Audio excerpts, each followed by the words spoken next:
If Florida eliminates property taxes, what actually happens to housing?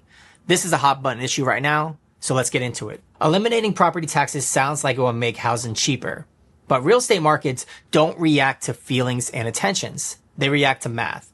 And when you remove a major cost from homeownership, the market doesn't ignore it. It absorbs it. Today, I want to talk about what would really happen if Florida eliminated property taxes. And I also want to respond directly to a message someone sent me that represents how a lot of millennials and Gen Z feel right now. Let's start with part one. Why prices would react immediately. The first thing to understand is this. Buyers don't buy prices. They buy payments. If a buyer can afford a $3,000 a month payment and $500 to $700 of that was property tax, and now that tax goes to zero, nothing magical happens. The buyer doesn't suddenly spend less. They just qualify for more house. And because real estate markets are efficient, buyers recognize that instantly. The result will usually be, and predicting it will be, a fast repricing of home values, often within months, not years. So while the tax bill disappears, the savings get capitalized into the asset itself. Ownership costs feel similar, but the entry price jumps. That's the shock to the system people likely aren't expecting. Part two, the lock-in effect could break. Florida has a unique dynamic with Save Our Homes. A lot of longtime owners are effectively trapped in their homes. And not because they don't love their house, but because moving would reset their taxes from maybe $2,000 a year to $8,000 to $10,000, maybe $15,000 a year. As you can imagine, that's a powerful disincentive to move.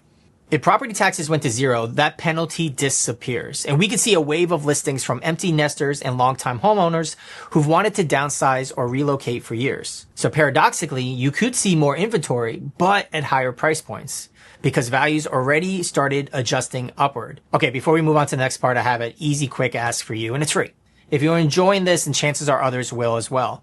And the easiest way to get this podcast or video to be seen by more people is to subscribe to the channel. So please take a moment to do that. Your action could be what it takes to get this into other people's hands. All thanks to you and your goodwill. Part three, addressing the listener message. Now I want to pause here and read, or at least paraphrase, a message that I received because it's thoughtful and powerful. This came over on Facebook when I was talking about how I was about to do this video about these taxes. Okay, so the message said, well, essentially said, no one wants to eliminate property taxes because they think it will make buying cheaper.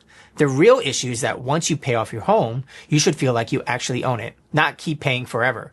And when you combine that with the fact that millennials and Gen Z are increasingly inheriting their first homes, it feels like home ownership is slipping away unless your parents already had one. First, I want to say this clearly. That frustration is completely valid. The idea that you can work for decades to pay off your home and still owe thousands every year just to stay in it feels wrong to a lot of people, especially younger generations who already feel locked out of the market. That feeling, to many, and I totally understand, isn't necessarily about economics. It's about security, dignity, and fairness. And that's going to lead us to part four, where the market reality collides with that feeling. All right, so here's the uncomfortable part. And I say this with respect. Even if the motivation for eliminating property taxes isn't affordability, the effect still plays out the same way in the market. Removing a permanent homeownership cost increases what people can pay, and that increases prices. And when prices rise, the people who benefit the most are existing homeowners, inherited homeowners, and asset holders or investors, which means the inheritance trend that you mentioned, eliminating property taxes doesn't fix that. It likely reinforces it.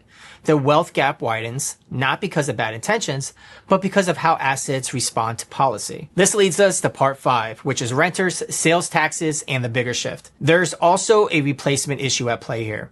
Property taxes fund schools, fire departments, the police, infrastructure. And if that revenue disappears, it has to come from somewhere. Usually higher consumption taxes or sales taxes. And it tends to hit renters the hardest. And why? Well, because renters aren't going to benefit from these tax savings on their home, but they're going to pay into it. They're going to have higher everyday costs. There's going to be no relief in their rent because prices are going to be higher. And their higher home prices are going to hit them hard when they go and try to buy later. And that's why many economists call a full elimination of property taxes regressive, even if the intention is fairness. So in closing, let's talk about where this conversation should go, in my opinion. And this is where I land on it. The desire to truly own your own home, not to feel like you're renting it from the government forever, is valid. But eliminating property taxes entirely doesn't solve the core issue or core problem of access. It just shifts who benefits the most. If the real goal is helping millennials and the Gen Z,